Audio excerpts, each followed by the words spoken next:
Hello बच्चों, कैसे हैं आप सब? I hope you all are fine. बच्चों, आइए हम लोग हमारे ऑसिलेशन चैप्टर के सिनॉप्सिस को देखते हैं, जो कि एमएसटी, सीईटी, नीट और जेईई के बच्चे भी इसका फ़ायदा उठा सकते हैं, क्योंकि जो मैं टॉपिक्स करा रहा हूँ रिवीजन, वो जेईई में भी है। एंडिंग का जो पार्ट है, डैम्ड ऑसिलेशंस, रेजोनेंस वगैरह जो है वो तो निकाल दिया गया है आपके एमएसटी सीईटी से। डैम्ड ऑसिलेशंस वगैरह निकाला है एमएसटी सीईटी से, तो वो तो मैं कराऊंगा, क्योंकि नीट और जेईई के बच्चों को भी सिनॉप्सिस देना है। जो सिलेबस से निकाल दिया गया है वो सीईटी वाले बच्चे नहीं पढ़ेंगे। सिनॉप्सिस में मैं सारी चीज़ें कवर करूँगा, सारे फॉर्मूलेज आपको बताऊँगा। ठीक है, क्लियर हो गया? चलिए आइए, तो हम लोग क्या करते हैं, हम लोग शुरू करते हैं। सुनो, हमारा डस्टर ले लें। आइए, तो हमारे पास क्या है, हमारे पास जो है सबसे पहले जो है हम लोग क्या करते हैं, इसके फॉर्मूलेज देख लेते हैं ऑसिलेशन चैप्टर में। तो सबसे पहले क्या करते हैं, पॉइंट वाइज देखते हैं। एसएचएम हम लोग जानते हैं। एसएचएम मतलब क्या? सिंपल हार्मोनिक मोशन, मतलब लीनियर पीरियोडिक मोशन। अगर कोई पार्टिकल स्ट्रेट लाइन में to and fro motion perform करे तो हम लोग क्या बोलेंगे, वो एसएचएम परफॉर्म कर रहा है। लेकिन उसकी एक कंडीशन है कि वो ये इक्वेशन को ओबे करना चाहिए, F equals to minus k x. समझ में आ गया? ज़्यादा बेटर क्या है, A is equals to minus omega square x को ओबे करे वो। ठीक है, तो ये जो हमारे पास है ऐसे, ये हम लोग जानते हैं। तो उसमें K क्या है आपका? फोर्स कांस्टेंट है। K क्या चीज़ है आपका? फोर्स कांस्टेंट है। X गैस के अंदर डिस्प्लेसमेंट, F क्या आपका? Restoring force. ठीक है, तो ये चीज़ आपको पता होनी चाहिए। क्लियर हो गया? समझ में आ गया?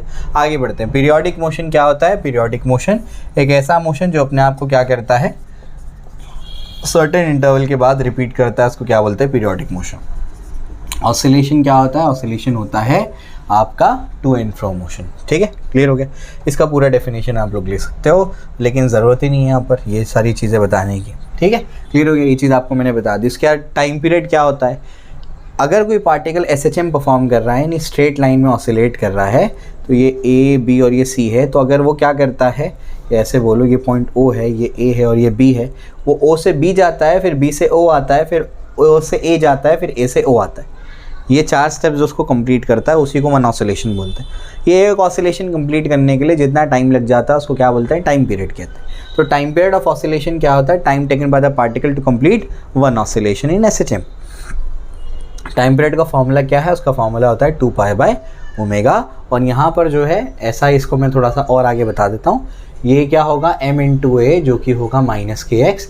तो a क्या हो जाएगा? माइनस के बाय एम इंटू एक्स। ये के बाय एम क्या होता है? इसको बोलते हैं ओमेगा स्क्वायर।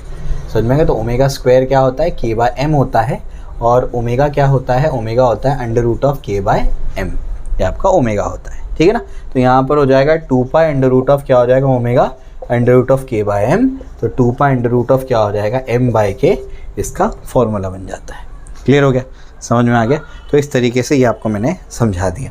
अब इसके बाद क्या है, इसका और एक फॉर्मूला भी है। इसका और एक फॉर्मूला क्या होता है? T is equals to 2π under root of x upon a, displacement upon acceleration. ये भी इसका फॉर्मूला बन सकता है। ठीक है, क्लियर हो गया? चलो भाई, कैसे? वो k का वैल्यू आप लोग सब्स्टिट्यूट कर दो तो आप लोगों को समझ में आ जाएगा।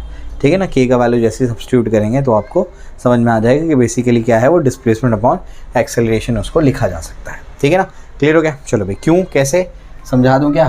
2π upon under root of m by k क्या होगा? सिर्फ मैग्नीट्यूड अगर कंसिडर करेंगे, k क्या होगा? ma by x। ये क्या होगा? ma बाय x होगा। तो यहाँ से m कैंसिल हो गया, x ऊपर गया तो x बाय a बचेगा। समझ में आ गया? तो डिस्प्लेसमेंट अपॉन एक्सेलरेशन, ये भी इसका फॉर्मूला होता है। और फ्रीक्वेंसी क्या होता है आप लोग जानते ही हैं। फ्रीक्वेंसी होता है 1 अपॉन टाइम पीरियड। ये जो भी चीज़ें यहाँ पर लिखी हैं उसका रेसिप्रोकल कर देंगे तो क्या आ जाएगा? फ्रीक्वेंसी। फ्रीक्वेंसी क्या है? Number of oscillations perform by the particle in 1 second. ठीक है, क्लियर हो गया? तो टाइम पीरियड के बारे में भी आपको बता दिया मैंने, फ्रीक्वेंसी भी समझा दी, ओमेगा भी आपको समझा दिया क्या होता है। तो फॉर्मूलेस पे ग्रिप रखो। ऑसिलेशन आपके बाएं हाथ का खेल है, सीईटी और नीट में। जेईई में नहीं, जेईई में कंसेप्चुअल सवाल आते हैं, हमारी बैंड बजाएगा जेईई, है ना? खास करके एडवांस में ऐसे सवाल आते हैं कि तुम चक्कर खा जाओगे सवाल देख के। ठीक है, ऑसिलेशन बहुत खतरनाक चैप्टर हुआ करता है जेईई में। ठीक है, चलो जो भी है, ये अपन ने यहाँ तक तो समझ लिया। अब इसके बाद क्या, अगर कोई पार्टिकल एसएचएम परफॉर्म कर रहा है इन एसएचएम, तो उस पार्टिकल का डिस्प्लेसमेंट क्या होता है? तो उस पार्टिकल का डिस्प्लेसमेंट का जनरल इक्वेशन होता है x is equals to a sine omega t plus alpha. इसमें ये जो चीज़ है ना, ओमेगा टी प्लस अल्फा, इसको बोलते हैं फेज। क्या बोलते हैं इसको? फेज। ये अल्फा जो होता है ना, इसको क्या बोलते हैं? इसको बोलते हैं इपॉक। क्या बोलते हैं इसको? इपॉक बोलते हैं। तो ये आपका इपॉक है। इसमें ए जो है ना ये आपका क्या है, एम्पलीट्यूड है। ए क्या है, एम्पलीट्यूड है, समझ में आ गया। और एक्स क्या है, इसके अंदर डिस्प्लेसमेंट है। एक्स क्या चीज़ है, डिस्प्लेसमेंट है। ठीक है, क्लियर हो गया। तो इस तरीके से ये हम लोग जनरल इक्वेशन लिख सकते हैं डिस्प्लेसमेंट का। क्लियर हो गया, समझ में आ गया। अब अगर पार्टिकल मीन पोजीशन से स्टार्ट करता है, मीन पोजीशन क्या होता है, ये जो अगर पाथ है पार्टिकल का एसएचएम परफॉर्म करने का, तो जो ओ है इसको हम लोग क्या बोलेंगे यहाँ पर, मीन पोजीशन। यही आपकी बुक में लिया गया है, समझ में आ गया। वरना एक इससे अलग हट के केस भी मैंने जनरल केस भी बताया है जब मैं पढ़ा रहा था, ठीक है ना। चलो भाई, तो इनको क्या बोलते हैं, ये तो मीन पोजीशन हो गई, ये क्या है आपका एक्सट्रीम पोजीशन, ये भी क्या है एक्सट्रीम पोजीशन। इसको बोलेंगे राइट एक्सट्रीम पोजीशन, इसको बोलेंगे लेफ्ट एक्सट्रीम पोजीशन। समझ आया, क्लियर हो गया। ये अगर इसको अगर हम लोग नंबर लाइन के हिसाब से देखें तो x इक्वल्स टू 0 इसको बोलेंगे। अगर ये x एक्सेस है, x इक्वल्स टू प्लस है, इसको बोलेंगे। ये राइट साइड पे क्यों, क्योंकि ये एम्पलीट्यूड है। एम्पलीट्यूड मतलब maximum displacement of the particle from the mean position. और ये क्या होगा, ये होगा x equals to minus a, अगर इसको नंबर लाइन के जैसे कंसिडर करेंगे तो। ठीक है, क्लियर हो गया। तो ये आपको मैंने समझा दिया। अब अगर पार्टिकल मीन पोजीशन से शुरू करता है, जो केस आपकी बुक में दिया गया है, अगर पार्टिकल मीन पोजीशन से शुरू करता है तब इक्वेशन क्या बनेगी, एक्सट्रीम से शुरू करता है तब इक्वेशन क्या बनेगी। ठीक है, क्लियर हो गया। तो अगर पार्टिकल मीन पोजीशन से शुरू करता है तो इसको यहीं लिखते हैं, इफ पार्टिकल स्टार्ट्स फ्रॉम, सबसे पहले मीन पोजीशन, अगर वो मीन पोजीशन से शुरू करता है तो x इक्वल्स टू क्या बनेगा, वो a साइन ओमेगा t। समझ में आ गया, क्यों, क्योंकि जब वो मीन पोजीशन से स्टार्ट करता है तो उसमें फाई का अल्फा का वैल्यू क्या होता है, 0 होता है। अल्फा कह दो, फाई कह दो, अल्फा का वैल्यू क्या होता है, 0 होता है। तो x equals to a sine omega t इसका इक्वेशन बनेगा। ठीक है, और अगर क्या करेगा, वो एक्सट्रीम पोजीशन से स्टार्ट करेगा, तो अगर वो एक्सट्रीम पोजीशन से स्टार्ट करेगा तो एक्सट्रीम पोजीशन से स्टार्ट करेगा तो क्या होगा, अल्फा का वैल्यू होगा π/2। तो x इक्वल्स टू क्या होगा, a sine omega t plus क्या हो जाएगा, π/2। ओमेगा टी प्लस π/2 क्या होगा, कॉस होगा, तो a कॉस ओमेगा टी। तो ये आपका क्या है, डिस्प्लेसमेंट का इक्वेशन बन जाएगा अगर वो एक्सट्रीम पोजीशन से शुरू करता है। समझ आ गया, क्लियर हो गया। चलो भाई, तो यहाँ तक तो आपको मैंने बात समझा दिया। अब इसके बाद जो है आगे बढ़ते हैं। आगे क्या है, डिस्प्लेसमेंट की बात होगी। अब हम लोग क्या करेंगे, वेलोसिटी के ऊपर चर्चा करेंगे। अब वेलोसिटी क्या है, आइए मैं आपको समझाता हूँ।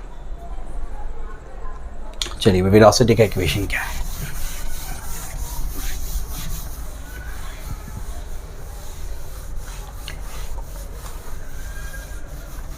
चलिए देखिए, तो अब हम लोग क्या करेंगे, वेलोसिटी इन एसएचएम, हम लोग वेलोसिटी का in general velocity of particle का इक्वेशन देखेंगे। वेलोसिटी का इक्वेशन क्या होता है, प्लस और minus omega under root of a square minus x square.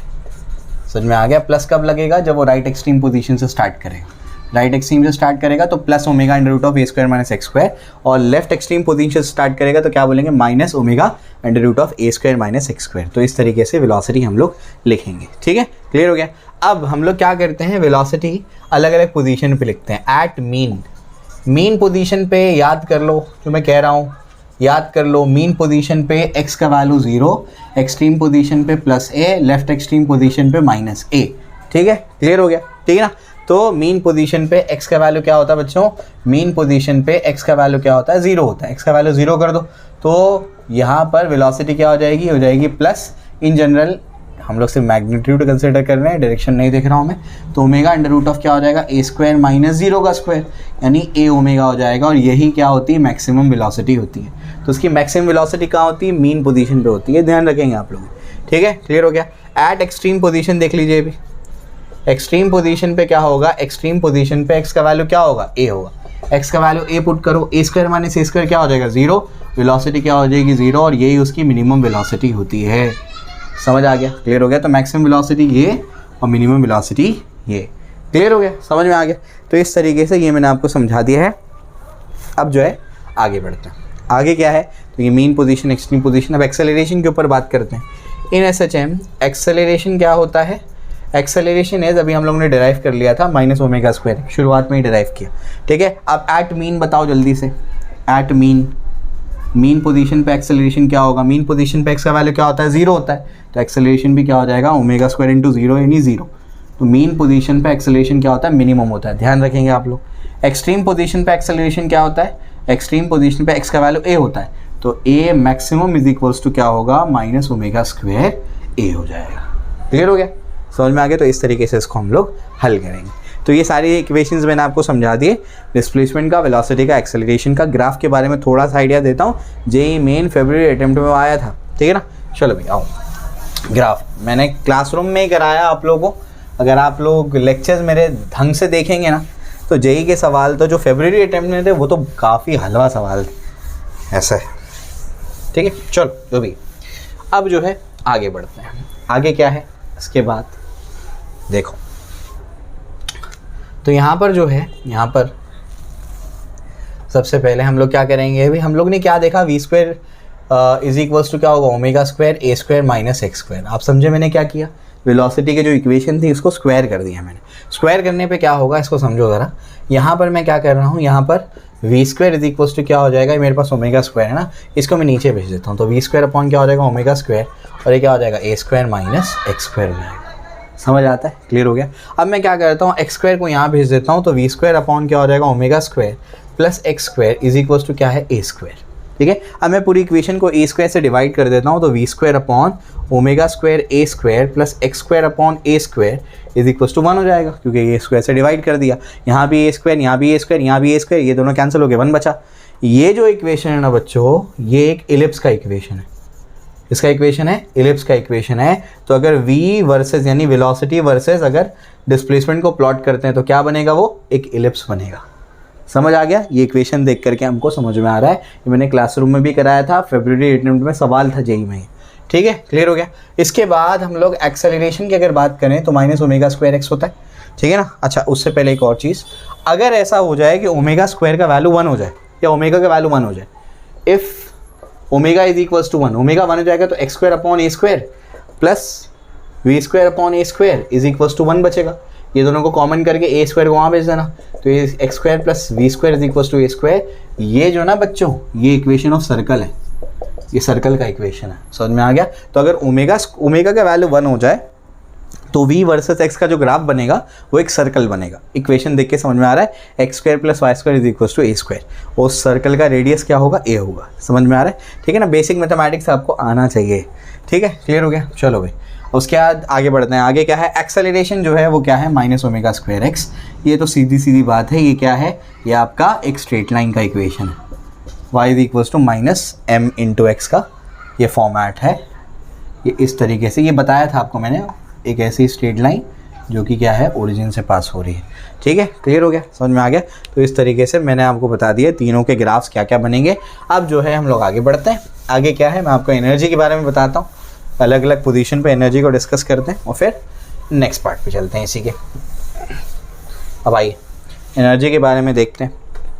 जब कोई पार्टिकल SHM परफॉर्म करता है तो उसके पास कितनी काइनेटिक एनर्जी होती है। तो काइनेटिक एनर्जी का फॉर्मूला होता है हाफ के ए स्क्वायर माइनस एक्स स्क्वायर। ये के क्या है, एम ओमेगा स्क्वायर। क्यों, क्योंकि ओमेगा क्या था, अंडर रूट ऑफ के बाय एम था, स्क्वायरिंग कर दिया तो एम ओमेगा स्क्वायर क्या होगा, के होगा।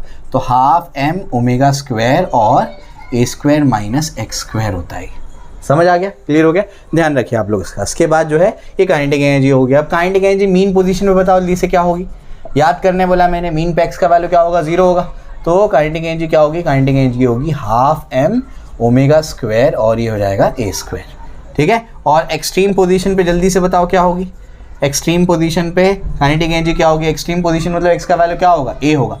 तो ये क्या हो जाएगा, ए स्क्वायर माइनस ए स्क्वायर क्या हो जाएगा, 0 हो जाएगा। यानी मीन पोजीशन पे काइनेटिक एनर्जी क्या होगी, मैक्सिमम होगी, और एक्सट्रीम पोजीशन पे काइनेटिक एनर्जी क्या हो जाएगी, 0 हो जाएगी। ध्यान रखेंगे आप लोग उसको, ठीक है। अब हम लोग क्या करते हैं, पोटेंशियल एनर्जी की बात करते हैं। पोटेंशियल एनर्जी का जो फॉर्मूला होता है वो होता है हाफ के एक्स स्क्वायर। क्या फॉर्मूला होता है, हाफ के एक्स स्क्वायर, ये इसका फॉर्मूला होता है। मीन पोजीशन पे बताइए जल्दी से पोटेंशियल एनर्जी क्या होगी। मीन पोजीशन पे एक्स का वैल्यू क्या होता, मीन पोजीशन पे एक्स का वैल्यू 0 होता, तो पोटेंशियल एनर्जी क्या हो जाएगी, 0 हो जाएगी। यानी पोटेंशियल एनर्जी मिनिमम कहाँ होती है, मीन पोजीशन पे होती है। समझ में आ गया। उसके बाद एक्सट्रीम पोजीशन पे पोटेंशियल एनर्जी एक्स का वैल्यू क्या होगा, ए होगा, तो वहाँ पर पोटेंशियल एनर्जी क्या होगी, मैक्सिमम होगी, और उसका वैल्यू क्या होगा, हाफ के ए स्क्वायर। याद कर लो उसको, मीन पोजीशन पे एक्स का वैल्यू 0, एक्सट्रीम पोजीशन पे एक्स का वैल्यू ए, ये प्लस या माइनस ए, ठीक है ना, क्लियर हो गया, ये हो गया। इसके बाद क्या बचा, इसके बाद बचा टोटल एनर्जी। टोटल एनर्जी का फॉर्मूला होता है हाफ के ए स्क्वायर। क्या फॉर्मूला होता है, हाफ के ए स्क्वायर। ये टोटल एनर्जी का फॉर्मूला है, ये डिपेंड ही नहीं करेगा, ये हमेशा क्या होगा, मतलब मीन हो एक्सट्रीम हो, यहाँ पर तो एक्स का वैल्यू है, एक्स का टर्म आ ही नहीं रहा है ना, एक्स का जो हमारे पास जो भी टर्म है वो नहीं आ रहा, इस वजह से टोटल एनर्जी क्या होगी, कांस्टेंट होगी। क्लियर हो गया? तो यहाँ तक मैंने आपको समझाया है। अब इसके बाद हम लोग क्या करेंगे, आगे बढ़ते हैं, ज़रा इसको फिल कर लेते हैं। अभी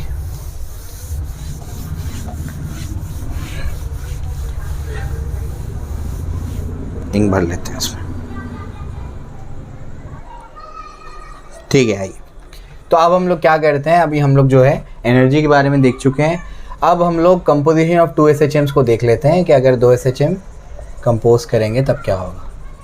कंपोजिशन ऑफ 2 SHMs, तो अगर 2 SHM को कंपोज कर दिया जाए, जैसे कि SHM है x1 is equals to a1 sine omega t plus alpha 1 and दूसरा SHM है x2 is equals to a2 sine omega t plus alpha 2, ठीक है। अगर ऐसा है तो जो रिजल्टेंट बनेगा वो क्या होगा, x1 प्लस x2 क्या है, ये प्रिंसिपल ऑफ सुपरपोजिशन से आता है, ऑलरेडी बता चुका हूँ मैं, ठीक है। आपको फाइनल एक्सप्रेशन बस याद रखना है, जो कि क्या होगा, a sine omega t plus यहाँ पर डेल्टा बोल देते हैं उसको, ठीक है। इसमें जो a है वो क्या है, रिजल्टेंट एम्पलीट्यूड है, और रिजल्टेंट एम्पलीट्यूड का जो फॉर्मूला है वो क्या है, a1 square plus a2 square plus 2a1 a2, और ये क्या होगा, cos alpha 1 minus cos alpha 2, ठीक है, cos alpha 1 minus cos alpha 2, ठीक है। क्लियर हो गया? चलो भाई, इसको मैंने आपको समझा दिया है। अब इसमें अलग अलग केसेस भी बन सकते हैं, और tan अल्फ़ा का वैल्यू भी क्या होता है, a1 sine alpha 1 plus a2 sine alpha 2 upon a1 cos alpha 1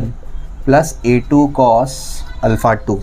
ये आपका क्या है, tan अल्फ़ा का फॉर्मूला है, ये आपका क्या है, रिजल्टेंट एम्पलीट्यूड का फॉर्मूला है।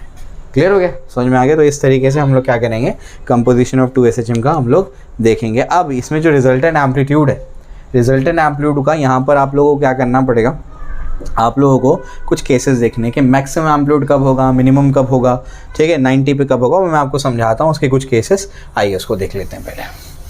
ये सब आपको इक्वेशंस को याद रखना है, ये बहुत इंपॉर्टेंट है जो मैं आपको बता रहा हूँ। इसके ऊपर CET में, नीट में सवाल आए, इवन 2019 में जो सवाल आया है वो उसी पर अगर मेरे कंसेप्चुअल वीडियो आपने नहीं देखे हैं तो 2019 का जो नीट में सवाल आया है वो भी आप हल नहीं कर पाएंगे, समझ के तो हल नहीं कर पाएंगे, तुक्का मार लेंगे वो एक अलग बात है, लेकिन आप समझ के उसको हल नहीं कर पाएंगे, आप समझ नहीं पाएंगे कि उसमें क्या कंसेप्ट लग रहा है, वो है क्या चीज़, ठीक है। इसीलिए कंसेप्चुअल वीडियोज़ देखना ज़रूरी है।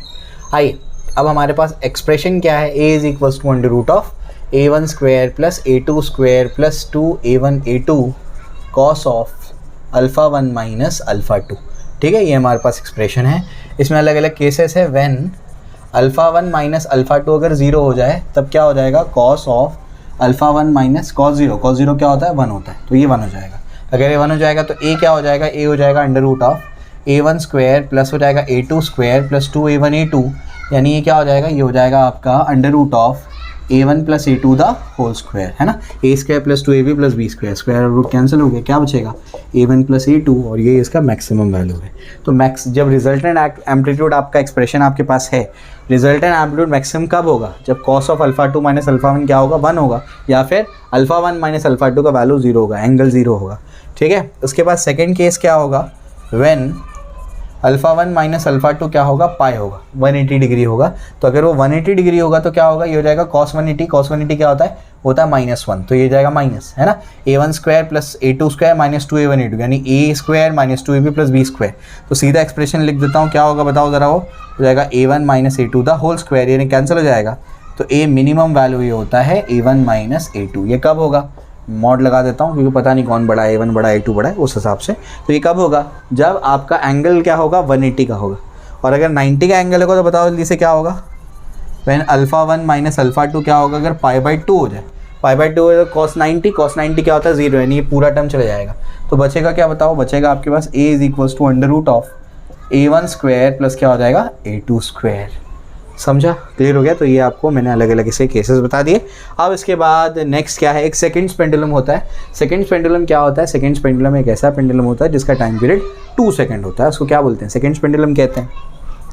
तो सेकंड्स पेंडुलम क्या होता है, सेकंड्स पेंडुलम वही आपका सिंपल पेंडुलम होता है, लेकिन उसका टाइम पीरियड क्या होता है, 2 होता है। तो 2.√L/g ये इसके टाइम पीरियड का फॉर्मूला है, सिंपल पेंडुलम का। टाइम पीरियड को 2 लिख दो, ये दोनों कैंसिल हो गया, तो बताओ क्या होगा, 1 equals to pi under root of क्या हो जाएगा L/G। तो बताओ आगे की कहानी क्या होगी। 1 इज इक्वल्स टू क्या होगा पाई स्क्वायर इंटू क्या हो जाएगा L/G। तो L स्क्वायर क्या हो जाएगा, L स्क्वायर हो जाएगा G अपॉन पाई स्क्वायर, यानी L स्क्वायर क्या हो जाएगा लगभग 1, तो अप्रॉक्सीमेटली 1 मीटर। ठीक है, पाई स्क्वायर और जी लगभग है ना 9.86 9.81 लगभग कैंसिल हो जाएंगे। ठीक है, तो ऑलमोस्ट 1 मीटर लेंथ होता है सेकेंड्स पेंडुलम का, जो भी पेंडुलम होगा। ठीक है, चलो भाई ये भी आपको समझा दिया मैंने। अब इसके बाद आगे बढ़ते हैं। आगे क्या है नेक्स्ट पार्ट।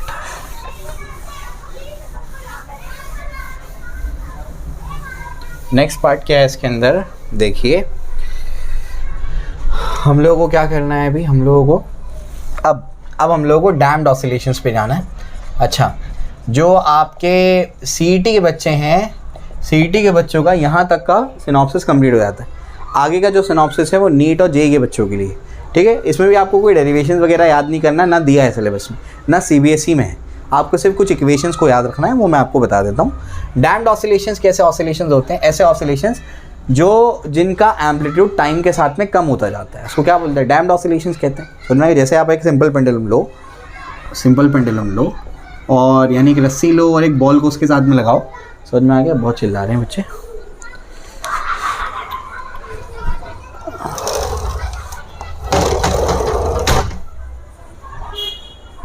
ठीक है, चलो, तो एक रस्सी लो और रस्सी के साथ में क्या करो, एक बॉब को लगाओ और इसको आप क्या करो, हिट करो। हिट करने से क्या करेगा, ये ऑसिलेट करेगा। अगर ये ऑसिलेट करेगा तो क्या होगा, हमेशा ही ऑसिलेट करता रहेगा, नहीं, कुछ टाइम के बाद रुक जाएगा। ऐसे ऑसिलेशन को क्या बोलते हैं, डैम्ड ऑसिलेशन। दुनिया में जनरली जो हमारे को ऑसिलेशन मिलते हैं वो कौन से होते हैं, डैम्ड ऑसिलेशन। टाइम के साथ में, वक्त के साथ में उसका एम्पलीट्यूड कम होते जाता है।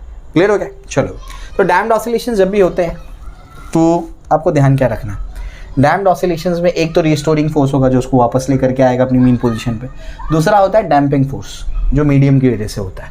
ठीक है, तो जो आपका नेट फोर्स होगा वो होगा एक तो रिस्टोरिंग फोर्स, दूसरा क्या होगा आपका डैम्पिंग फोर्स। रिस्टोरिंग फोर्स होता है -kx, डैम्पिंग फोर्स है b/v होता है। ठीक है ना, ये आपका -kx नेट फोर्स का फॉर्मूला क्या है, m/a -b ये क्या आपका dx/dt। क्लियर हो गया, चलो भी। तो एक्सेलरेशन क्या होगा, m को नीचे भेज दो तो -k/m × x -b/m dx/dt। समझ में आ गया। एक्सेलरेशन को क्या लिख सकते हैं बच्चों, एक्सेलरेशन को लिख सकते हैं d²x/dt²। सारी चीज़ों को यहाँ भेज दो तो ये क्या आ जाएगा, d²x/dt² + k/m × x + b/m × dx/dt = 0। ये डैम्ड हार्मोनिक ऑसिलेशंस की डिफरेंशियल इक्वेशन आपको फॉर्म करके दे दी मैंने। समझ में आ गया। इसको सॉल्व करने का जो मैथमेटिक्स है वो आपके सिलेबस के स्कोप के बाहर है। समझ में आया, कभी मौका मिले तो मैं कराऊंगा जो हायर लेवल के स्टूडेंट जो मुझे देखते हैं, लेकिन अभी तो आपको रिक्वायर्ड नहीं है। आपको सिर्फ इसका सोल्यूशन याद रखना है, इसको सॉल्व कैसे करते हैं वो आपका कंसर्न नहीं है। इसका सोल्यूशन क्या होता है, इसका सोल्यूशन होता है यानी इसको सॉल्व करने के बाद x का वैल्यू क्या होता है, इसका सॉल्व करने के बाद x का वैल्यू होता है x = a0 e⁻ bt/2m × cos of ω' t + phi। ठीक है ना, तो ये अपना क्या है, डिस्प्लेसमेंट का इक्वेशन आता है। समझ में आ गया, क्लियर हो गया। तो इस तरीके से अपन क्या करेंगे, इसको सॉल्व करेंगे तो ये आपका क्या आ जाएगा, x का वैल्यू आ जाएगा। ठीक है, क्लियर हो गया। तो यहाँ तक आपको बात समझ में आती है। आगे बढ़ते हैं। आगे क्या है, ये तो अपने को x मिल गया। इसके बाद जो है, इसके बाद टाइम पीरियड का इसमें फॉर्मूला क्या होता है, उसका फॉर्मूला होता है 2π/ω'। ω' क्या है इसके अंदर, एंगुलर फ्रीक्वेंसी है वो, उसका ω' का ω' है। 2π/ क्या हो जाएगा, √, ये होता है आपका k/m - b²/2m। ठीक है, ये होता है, एक बार ज़रा चेक कर लें हम लोग, k/m - b²/4m², सॉरी 4m²। ठीक है, एक्चुअली ये ज़्यादा काम में नहीं आता ना तो इस वजह से भूल गया मैं। तो ये तो टाइम पीरियड है और उसी का रेसिप्रोकल क्या होगा, वो होगा आपका फ्रीक्वेंसी। क्लियर हो गया, समझ में आ गया। तो ऐसे आप लोग क्या करेंगे, इसको देख लेंगे। तो ये डैम्ड ऑसिलेशंस के बारे में आपको कुछ चीज़ें मैंने बता दी हैं, फ्रीक्वेंसी के बारे में आपको बता चुका हूँ। और इसमें ये जो टर्म है इसको बोलते हैं amplitude of damped oscillator, damped oscillator का एम्पलीट्यूड। और ये A0 क्या है, अनडैम्ड ऑसिलेशंस की जो एम्पलीट्यूड है वो A0 है। ठीक है, क्लियर हो गया। तो ये चीज़ें मैंने आपको बता दी। अब अगर क्या होगा, फोर्स्ड ऑसिलेशंस की बात करेंगे। जैसे झूला है, झूले को एक बार अपन ने पुश करके छोड़ दिया, वो कुछ टाइम के बाद क्या होगा, रुक जाएगा। लेकिन झूले को मैं क्या करता हूँ, पीरियोडिकली वो जैसे ही पीछे आता है फोर्स लगाता हूँ, पीछे आता है फोर्स लगाता हूँ। समझ में आ गया? तो वो जो ऑसिलेशन है वो कैसे है, फोर्स्ड ऑसिलेशन। तो डैम्प्ड ऑसिलेशन तो एक बार पुश करो हट जाओ, वो एम्पलीट्यूड कम होते होते क्या हो जाएगा, वो 0 हो जाएगा। उसका ग्राफ आपको बता देता हूँ मैं, इस तरीके से कुछ ग्राफ बनता है इसका। समझ में आ गया? क्लियर हो गया? एम्पलीट्यूड कम होते होते क्या हो जाएगा, 0 हो जाता है। ठीक है, क्लियर हो गया? लेकिन अगर हम लोग क्या करते हैं, वो जो झूला जो आपका स्विंग है कंटिन्यूसली क्या कर रहा है, जैसे पीछे आ रहा है फोर्स लगाते हैं, तो वो डैम्प्ड ऑसिलेशन फिर नहीं है, वो क्या है उसका, वो उसको बोलेंगे फोर्स्ड ऑसिलेशंस। तो अगर फोर्स्ड ऑसिलेशंस वाले केस होंगे तब आप लोग क्या करेंगे, उसकी इक्वेशंस क्या होती हैं वो मैं आपको बता देता हूँ।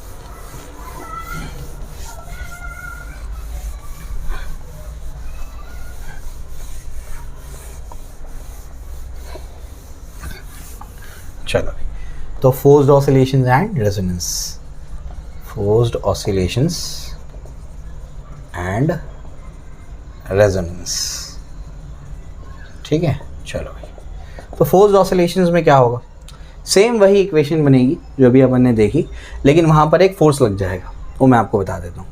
तो एक था अपना इक्वेशन क्या था अपना, बताइए, d²x/dt² प्लस k/m इंटू, या क्या लिखे उसको, b/m into dx/dt plus k/m into x equals to, अब 0 नहीं आएगा।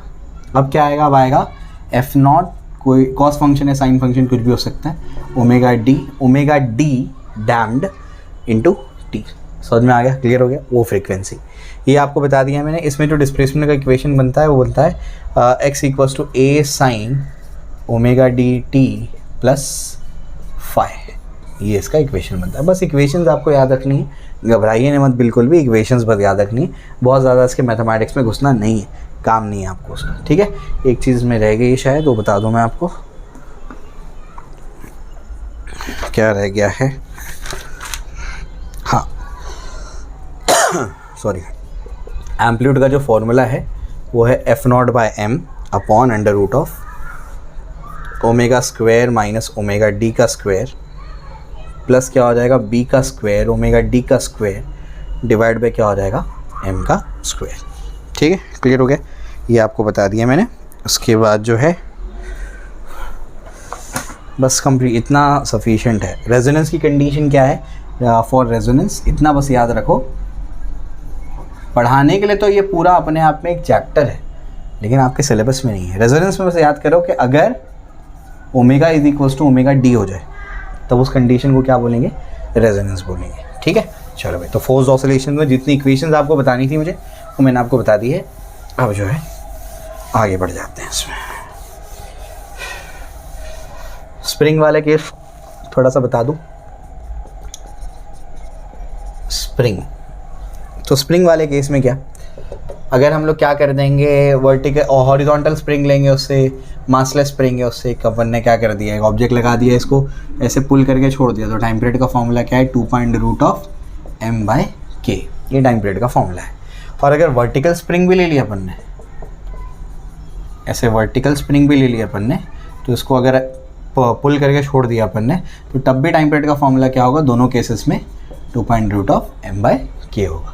समझ में आ गया? अगर स्प्रिंग को सीरीज़ में कनेक्ट कर दिया, सीरीज़ में अगर स्प्रिंग कनेक्टेड है तो क्या होगा, इन सीरीज़ स्प्रिंग्स को सीरीज़ में कनेक्ट करेंगे तो 1/k इफेक्टिव जो वैल्यू होगा वो होगा 1/k1 plus 1/k2 and so on, इस तरीके से लिखते हैं।